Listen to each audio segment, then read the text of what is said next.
Thank you for joining us, and welcome to the Symmes D'Arcy podcast. I am today's host, Olivia Armstrong. Prepare to be amazed by the students of Symmes Junior High School and D'Arcy McGee High School. Today's features include an interview with basketball player Pare, who has his sights set on playing pro. Tech Talks asks students their thoughts on artificial intelligence, an interview with the music teacher, Miss Ball, and a recurring feature, Sylvius Archives.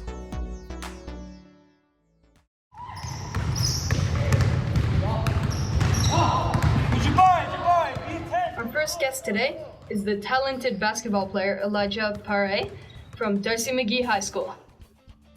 Elijah was first introduced to basketball while at early elementary in grade 4 through a flyer, and now his coach is Coach Brown. He loved the game right away and has been playing it ever since. He was encouraged by his coach and his mother, who also plays basketball. Elijah is in our studio today. Thank you for joining us, Elijah. Thank you guys for having me today. Firstly, what position do you play on the court? And what do you see as your best skills? Alright, so most of the time I play the point guard. So I bring the ball up, I set up the offense. Sometimes I sub in at the 2, play shooting guard, spot up on the wing, right? I say my best skills is probably my ability to see the floor, like involve my teammates in the game, and just scoring the ball, getting down in transition, just being a bucket getter, pretty much, yeah. And what does being a point guard mean if you were to explain it to someone who doesn't play basketball? To be the point guard of the team, right, you got to be a leader. And most of the time, you should be a pass-first player. That's what I like to do when I play the point guard, to get my teammates involved in the game, set up the offense, that kind of stuff. And how do you see your role as a member of the D'Arcy basketball team? All right, D'Arcy basketball team, I play the point guard again. So my job is pretty much to be a leader. On this team, I try to score the ball more. But I'm a leader, set up the offense, and score the ball. That's pretty much what I do. Can you describe one of your best games ever? All right, so one of my best games ever was like grade 8. It was like the finals of the Phoenix tournament. So I would have been like 13 at the time. It was my 7th game that weekend. Like, I was gassed. We lost to this team 2 times before in regular season. Before the game, my coach told me, like, just go at these guys. They can't guard you. And I finished the game with like 38 points, 10 assists, 10 rebounds. And that was my best game for a long time. And what does it feel like when you have a really good game? It feels good, but I feel like after every game, doesn't matter how much I score, how much assists I get, I always feel like I could have done better. So, what do you do when you have a bad game? What advice would you have for young players that aren't really having great games? I mean, when I have a bad game, it's like it happens. So I just try to lock in, and I don't let it affect me, like. Because I know I'm going to have good games after that. I know I'm a good player, so I don't let one bad game affect, the way I think about my overall performance. Do you have any rituals that you do before a game? For like rituals, I like to, so around like 2 hours before a game, 3 hours before a game, I'll like foam roll, use a massage gun on my legs maybe, right? And then 2 hours before, I eat like 2.5 hours before, I eat a big meal. Right, and about an hour before, I have like a banana and a clementine. And then like before any warm-up start, I like to just massage gun my legs, and that's how I get warm for a game. Yeah.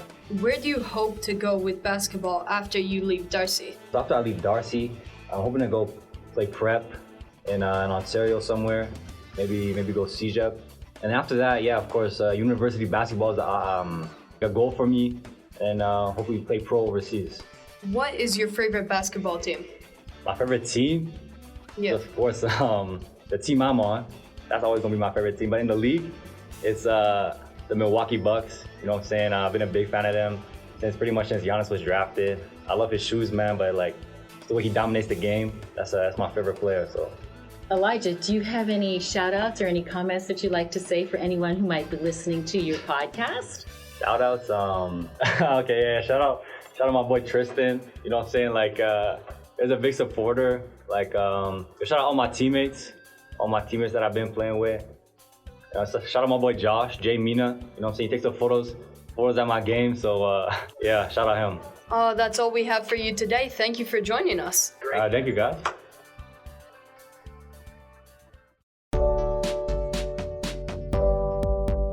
Artificial intelligence is a big topic these days. Does it have our best interests in mind? Does it work as intended? Does it want to take over the world and leave humanity behind? Today, we'll be exploring the public's opinion on AI. I'm Desmond Dearham. This is Tech Talk.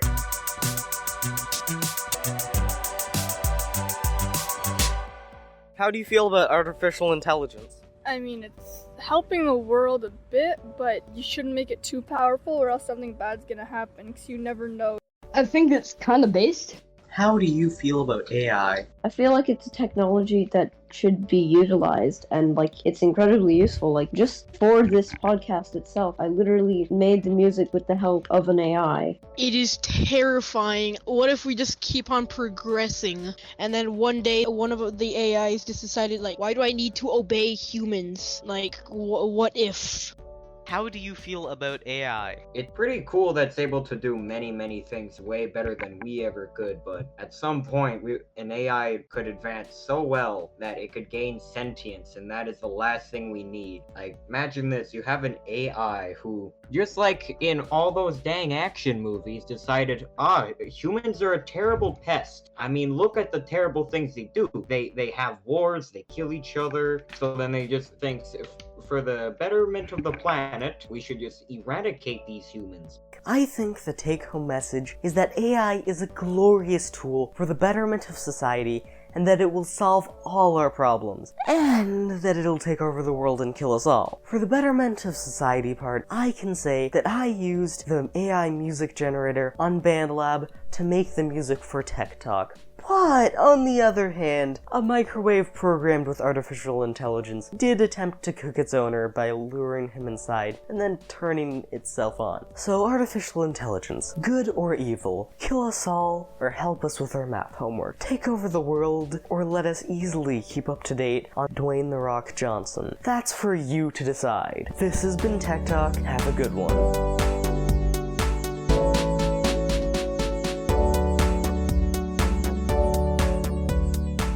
Hi, my name is Alexandra. And my name's Daphne. Today we are interviewing Miss Ball, the music teacher at Symmes and D'Arcy. The first question is, what is your favorite type of music? Favorite type of music would have to be Motown.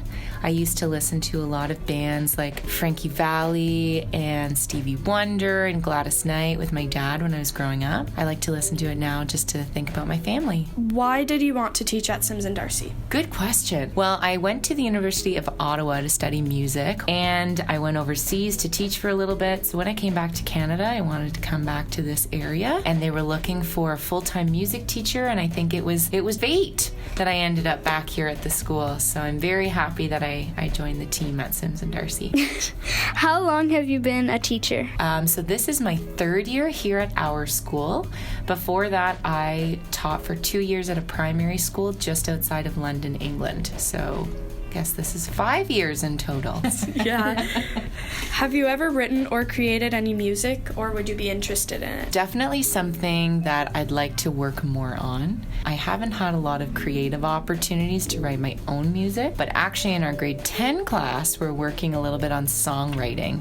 And so I'm actually able to learn alongside the students, writing lyrics and chord progressions, and it's definitely something I think I want to do on my own time now. What job did you have before becoming a teacher? So I've always taught music lessons, even when I was in high school. That was something I did on the side to help pay my tuition as I was in university. I worked as a server, which was really cool because I worked in different restaurants in Newfoundland and I worked out in the Rockies and Banff. So that was a really cool job. When you were teaching in high school, was it more piano lessons, or was it a lot of instruments or voice lessons? Mostly piano music, but I did some voice and some guitar lessons as well. What is your favorite instrument? I think most people would expect me to say the piano because that's what I play the most, but I really love the cello. So if I were to play another instrument that I don't play, I would have to say the cello. And for the last question of the day,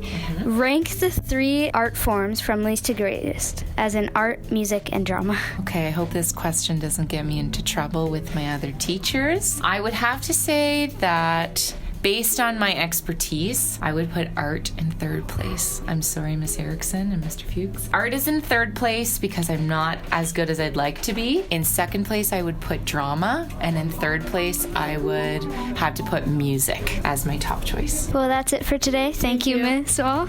Of course. Thank you. The Sylvius Archives is a fictional, fear-themed horror narrative. It follows River Meredith at his time as the newly appointed archivist at the Sylvius Institution, which researches the paranormal and things of the like. Listen along as he struggles to reorganize statements, stories of the public regarding their unknown and unresearched supernatural occurrences. Recording of River Meredith, taken April 8th, 2016 at the Sylvius Institution. Hello, whoever may be listening.